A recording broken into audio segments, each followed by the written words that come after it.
السلام علیکم ورحمۃ اللہ وبرکاتہ۔ الحمدللہ والصلاۃ والسلام علی رسول اللہ، اما بعد۔ ناظرین کرام، اللہ تعالیٰ جب انسان کو خوشی کا کوئی موقع دیتے ہیں تو یہ بھی انسان کے لیے امتحان اور آزمائش ہوتی ہے۔ اگر انسان تکلیف میں ہے تو وہ بھی اللہ کی طرف سے امتحان ہے، اور اگر انسان کسی خوشی کا موقع گزار رہا ہے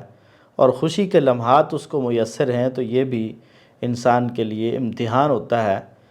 کہ انسان خوش ہے تو اپنے رب سے دور تو نہیں ہو رہا، کیونکہ یہ دو موقع ہی ایسے ہوتے ہیں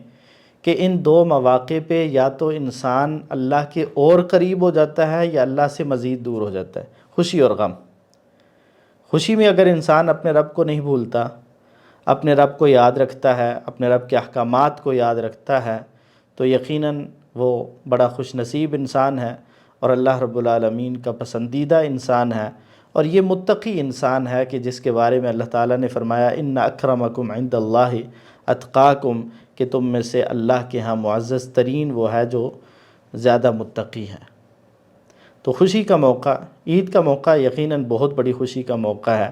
یہ ایک دوسرے کے ساتھ مل بیٹھنے کا موقع ہے، صلہ رحمی کا موقع ہے، کہیں اگر قطع تعلقی ہے تو اس کو ختم کرنے کا موقع ہے، کہیں اگر انانیت کا شکار ہم ہو چکے ہیں تو اپنی انا کو ذبح کرنے اور قربان کرنے کا موقع ہے، کہیں اگر ہم خود غرضی کا شکار ہیں تو خود غرضی چھوڑ کر دوسروں کا احساس کرنے کا موقع ہے، کہیں اگر ہم اس بات کا شکار ہیں کہ ہم ہی ہیں اور کوئی کچھ نہیں ہے، تکبر کا شکار ہو چکے ہیں، تو ہمیں وہاں دوسروں کو انسان سمجھنے اور اپنے سے بہتر سمجھنے کا یہ موقع ملتا ہے کہ انسان عید کے موقع پر جہاں اجتماعی طور پر، انفرادی طور پر اللہ رب العالمین کی فرمانبرداری کرنے والا ہو، وہاں اللہ رب العالمین کی مرضی کے مطابق یہ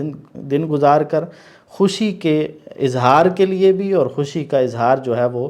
نبی کریم صلی اللہ علیہ وسلم کے طریقے کے مطابق ہونا چاہیے، اللہ کی نافرمانی میں نہیں، اللہ کی حدود کو پامال کرنے میں نہیں، بلکہ اللہ کی حدود میں رہتے ہوئے اللہ تعالیٰ نے جو جائز خوشی کے ذرائع اور اسباب دیے ہیں ان کو اختیار کرنے میں ہے۔ تو عید کا دن یقیناً بہت بڑا دن ہے، اللہ رب العالمین کی رحمتیں نازل ہوتی ہیں، اللہ تعالیٰ انسانوں کو جہنم کی آگ سے آزاد کرتے ہیں، تو یقیناً عید الفطر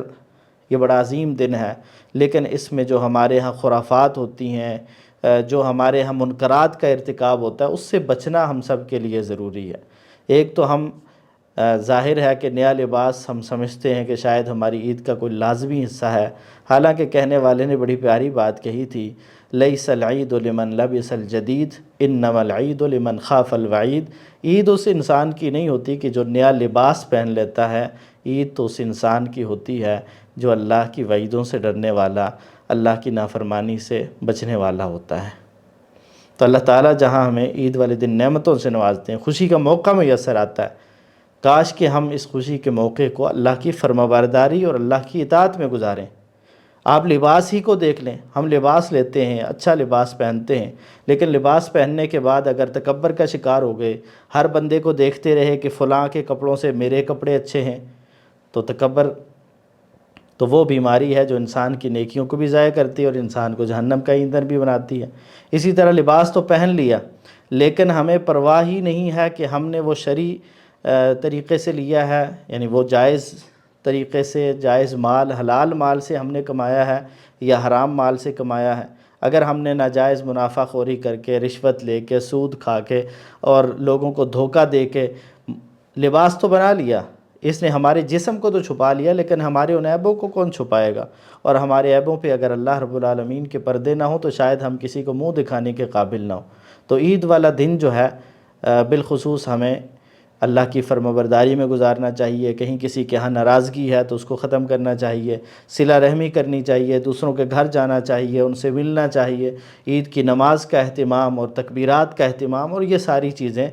آپ بخوبی جانتے ہیں۔ تو یہ ایک ہمارے لیے تذکیر اور نصیحت ہوتی ہے کہ ہم نے عید کا دن کیسے گزارنا ہے۔ تو خلاصہ کلام یہی ہے کہ عید کا دن ہم نے ویسے گزارنا ہے جیسے اللہ کے رسول گزارتے تھے، ویسے گزارنا ہے جس سے شریعت ہمیں گزارنے کا حکم اور اجازت دیتی ہے، ویسے نہیں گزارنا کہ ہم شریعت کی مخالفت کر کے اللہ رب العالمین کو ناراض کر رہے ہوں۔ اللہ رب العالمین ہمیں یہ خوشی کے دن بار بار میسر فرمائے اور ان کو اپنی اطاعت، اپنی فرمانبرداری میں گزارنے کی توفیق عطا فرمائے۔ وآخر دعوانا ان الحمد للہ رب العالمین۔